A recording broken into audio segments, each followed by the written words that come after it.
Back in January of 1883, high up at the Tehachapi summit north of Lancaster, California at 2 in the morning, the Atlantic Express going from Oakland to LA sat idling next to a little station for a quick break.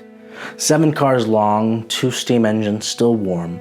Most passengers were asleep. A retired railroad man named G.H. Mackenzie was asleep in the smoking car when a little girl on the train noticed the cars were starting to roll backward. So she woke him up, and then he felt it. The train was moving backward, slowly at first, but picking up speed, and there were no engines attached. Mackenzie realized in that split second something had gone terribly wrong. "Brakes! The brakes!" he shouted as he ran through the smoking car. Most of the passengers inside were Chinese laborers who didn't understand what he was yelling. He kept moving, rushing forward through the train, yelling warnings as the cars picked up speed, rolling backward down the mountain. He reached the coach and called for help. He was joined by another railroad man, Stephen Coffin, and together they were able to apply the brakes on the coach and smoking cars. As the 2 men were working the brakes, the runaway train was in free fall, going 70 miles an hour. There was a sharp jolt as the train went around the curve. The 2 sleepers, the mail car, baggage car, and express car all broke loose and left the track. When the 5 cars left the track, they derailed to the right. The first car struck the rocks at the beginning of the cut, and they all rolled down a 75-foot embankment, coming to rest on their sides below the track. The heating stoves had overturned with the violent shaking of the cars, so that the cars were already on fire when they settled at the base of the embankment. All 5 cars of the train were burning in the dark 4 miles from Tehachapi. The 2 rear cars were stopped 1.5 miles down the line, safe and sound thanks to the efforts of those 2 men and that little girl who woke Mackenzie up just in time. This was a freak accident, but of course, nothing is ever as it seems. There had to be a cover-up. I'm Ricky Mortensen, and this is the true story of the Tehachapi wreck of 1883. Let's back up a little bit. The Atlantic Express Southern Pacific train number 19 had left the Oakland Pier the morning before, on Friday, January 19th, 1883. It was the regular southbound run headed for LA.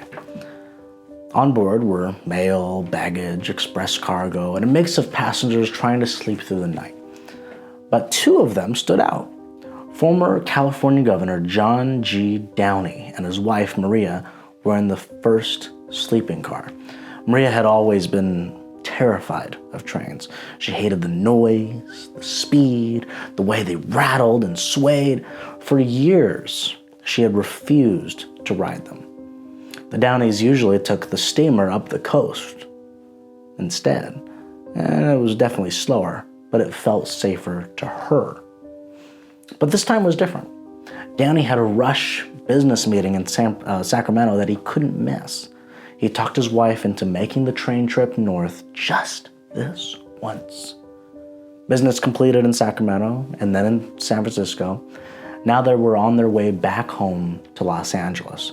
So Maria agreed to this return trip.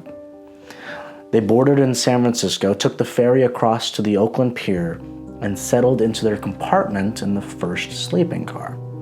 As the train steamed south through the San Joaquin Valley that day, everything felt normal. But by the time darkness fell and the train started climbing the Tehachapi grade, Maria was already uneasy. They had no idea that by 2 o'clock the next morning, that decision would change everything. The train reached the top of the grade and pulled into the little station at Tehachapi Summit right around 2 a.m. It was a stormy night with a strong wind howling across the mountains. The crew made a routine stop. The engines needed coal and water. The helper engine had to be turned around on the turntable for the trip down back the grade. So the 2 engines were detached. The front brakeman set the new Westinghouse air brakes, but no one set the handbrakes, even though the company rules said you had to when the engines were taken off on a hill like this. Conductor A.J. Reed stepped inside the station to sign the register and check for any orders. Rear brakeman W.H. Patton walked a woman passenger over to the depot to ask about a hotel in town. The wind blew out his lantern, so he had to go back inside to relight it. So for a few minutes, no one stayed with that train. The air brakes, still a fairly new invention, slowly started to leak pressure in that freezing cold. And the strong wind did the rest. So let me show you how this train was set up, okay? So the train had just came up this hill and they were at the summit. In the front, we have the mail car, the baggage car, the express car, sleeper number 1, that's where Downey and his wife are at. Sleeper car number 2, the smoker, and the coach. Now the coach is where Mackenzie is at. Now the train is sitting on this steep grade at the summit. When the brakes leak and the wind pushed, the whole thing started rolling backward down this grade. Mackenzie and Coffin got to the last 2 cars, the smoking car and the coach in the rear, and they managed to set the handbrakes. They set it about right there. So those 2 cars slowed down and stopped about there. So it took a while for them to slow down. But the front 5 cars had too much momentum. They broke loose, kept rolling backward down the same track, hit this sharp curve at 70 miles an hour. And they left the rails. Right there. They derailed so hard to the right, slid off the track, and fell into the ravine below. All 5 cars ended up on their sides, and the heating stoves flipped over and set the whole mess on fire. Inside the first sleeping car, everything exploded into chaos. Governor Downey woke up being pulled from the wreckage through a broken window. Porter Ash, his wife, their maid Minnie Peterson, and another passenger named Howard Tilton dragged him out. Downey had bruises on his left side and 3 broken ribs. He didn't remember the crash itself, but Maria was pinned in the twisted metal. The fire was already raging. The heating stoves had flipped over and spilled hot coals everywhere. The wooden cars were burning fast. Rescuers could hear Maria's cries for help, but the flames were too hot and too quick. They couldn't reach her. She died right there in the wreckage, the very thing she had feared most about trains. Mrs. John F. Castle died the same way in the next compartment. Major Charles H. Larrabee was pulled out alive but died later from his injuries. The express messenger, both porters, and several others never made it out. The 2 discharged soldiers, Thomas Keegan and Fernando Brumford, heading home to Arizona, also perished in the flames. 15 people died that night. Many of the bodies were burned so badly that families had to identify them by jewelry, scraps of clothing, and travel records. In the confusion, some coffins even got mixed up with boxes of beef that had been on the express car. Here's where the story gets a little shady. The Southern Pacific Railroad did not want to take blame for what had just happened, so right away they started spinning a different story. They told the newspapers that 2 strangers or hobos had jumped onto the unattended train at the summit and released the brakes as part of a robbery attempt. One major newspaper, the Record Union in Sacramento, ran a big headline on January 26th that said, "Proofs that disaster was caused by robbers." It sounded official.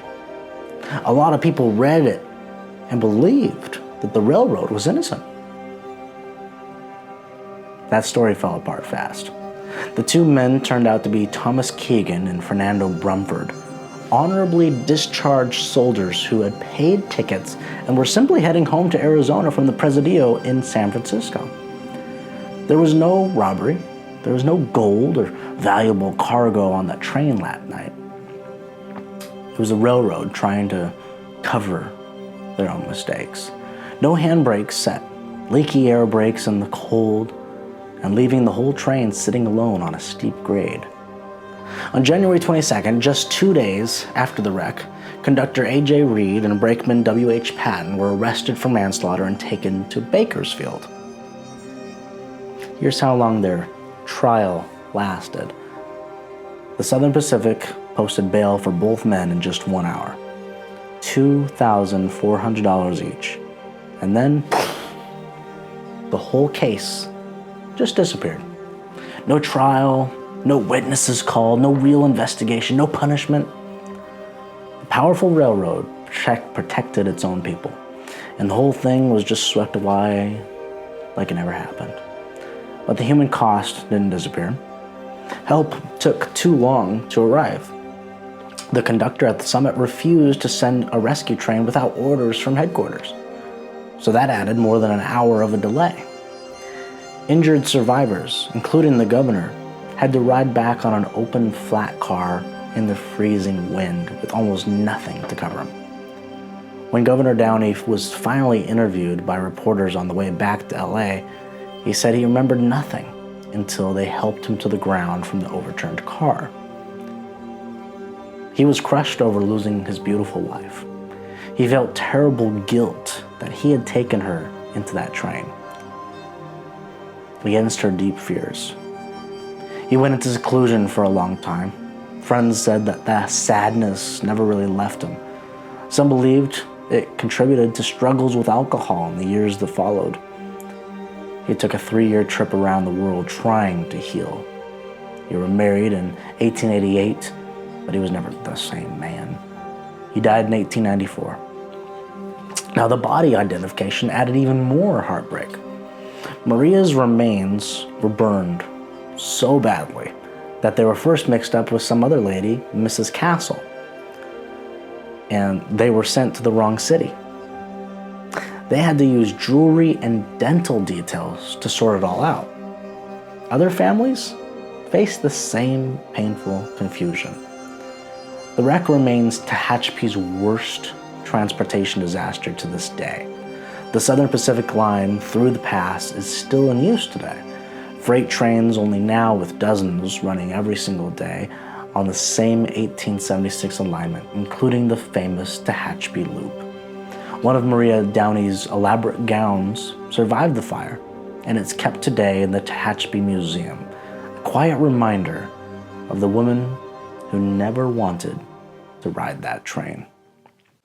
Ricky's Historical Tidbits is a show designed to teach you all about events or people in history that textbooks either skip or only touch with a paragraph or two.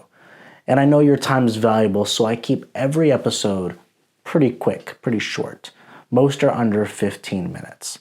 And if you found this interesting, I'm sure you know someone else that would as well. Please share with them, and if you have time, check out my other episodes.